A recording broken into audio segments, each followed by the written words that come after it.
So let's say that we wanted to have the option of playing any number of, uh, of sounds at the same time.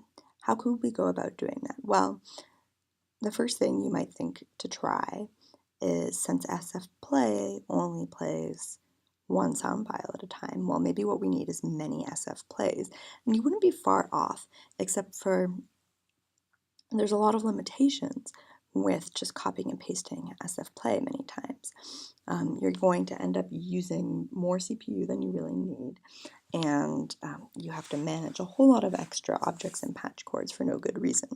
This is the reason that the poly object was invented. So what we're going to do is to create a poly object with an SF play inside it.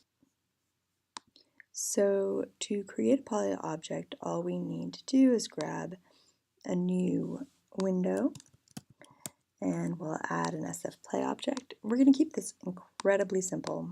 For starters, we can always add something new and exciting later. But for now, what we need is an in object. Note that it's in and not inlet. Inlet is for abstractions and encapsulations, which we talked about before. In is specifically for the poly object, and the 1 tells it that it's the first inlet. And now we need an out object, but it needs to be an MSP object, so you need that tilde, and that sends the sound out. Now, if we wanted to be able to control the volume of these objects individually, we're going to need some way to do that. Now, so we can do a multiplication object.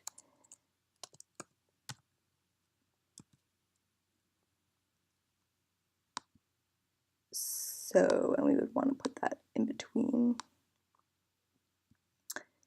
the SF play and the out, and then we need some way to talk to that multiplication object, so we would want a second in object.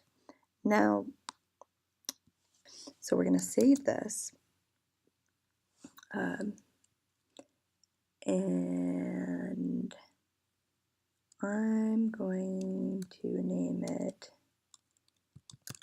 polyvoice. Okay, and now I'm going to make a new patch, and the first thing I will do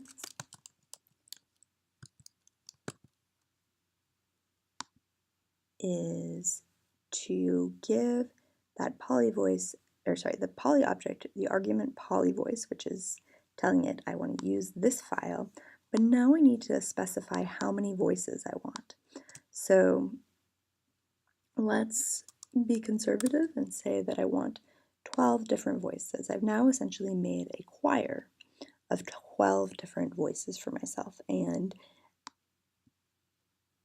any message that I previously could have sent to, in this patch, I could have sent to this SF play, I can send to each of these individual voices separately using the target message, but it needs to be not just the target message, I need to tell it which voice, 1 through 12.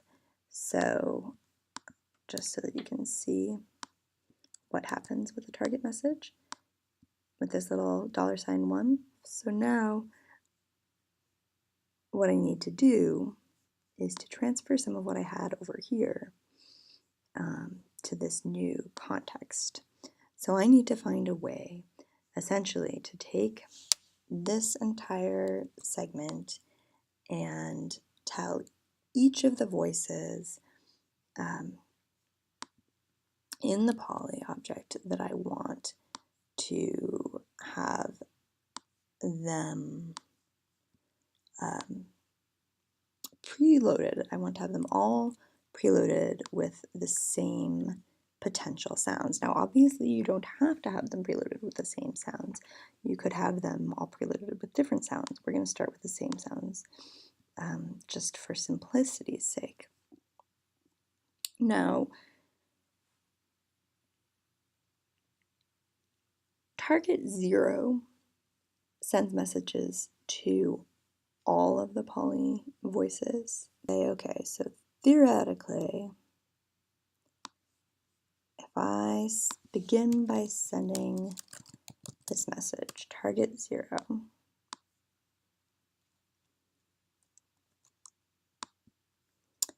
and then I send this,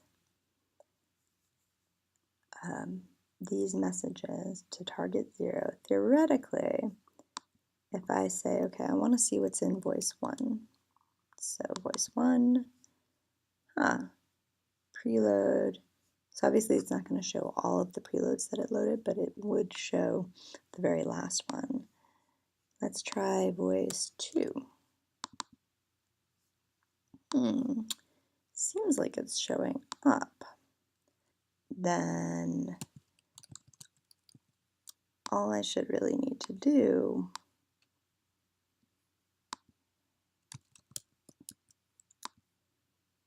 is use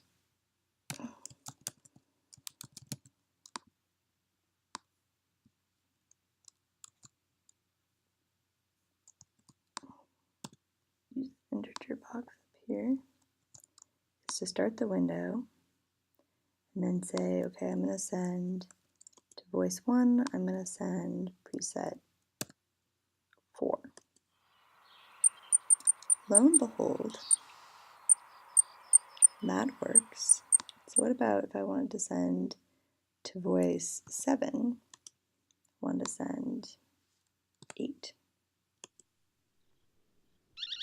Nice. Voice 3.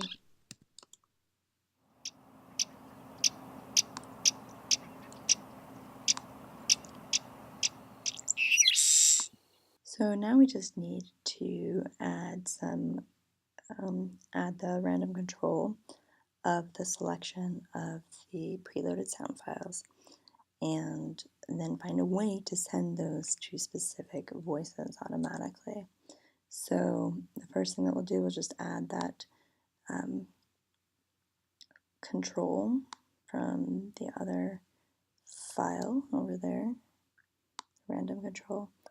There's a problem if we send it directly to the poly voice because it's talking to whatever voice is currently open. So whatever was the last target message received, whether it was all of the voices or one of the specific voices, it's just going to speak directly to that voice. We need to find a way to first specify a new voice when we want to send the sound to a new voice. So one way to do that is using the trigger object. The trigger object, anytime it gets a trigger, you can have it trigger multiple events simultaneously. So the I is for integer and the B is for bang. So remember, max works from right to left. So what this is allowing me to do is send a bang somewhere over here, which we'll talk about in a second, and send the integer value that was randomly chosen to the poly voice. So what is this bang going to do? Well, let's make a counter object, have it count from between 1 and 12. Every time it gets a new bang, it counts up.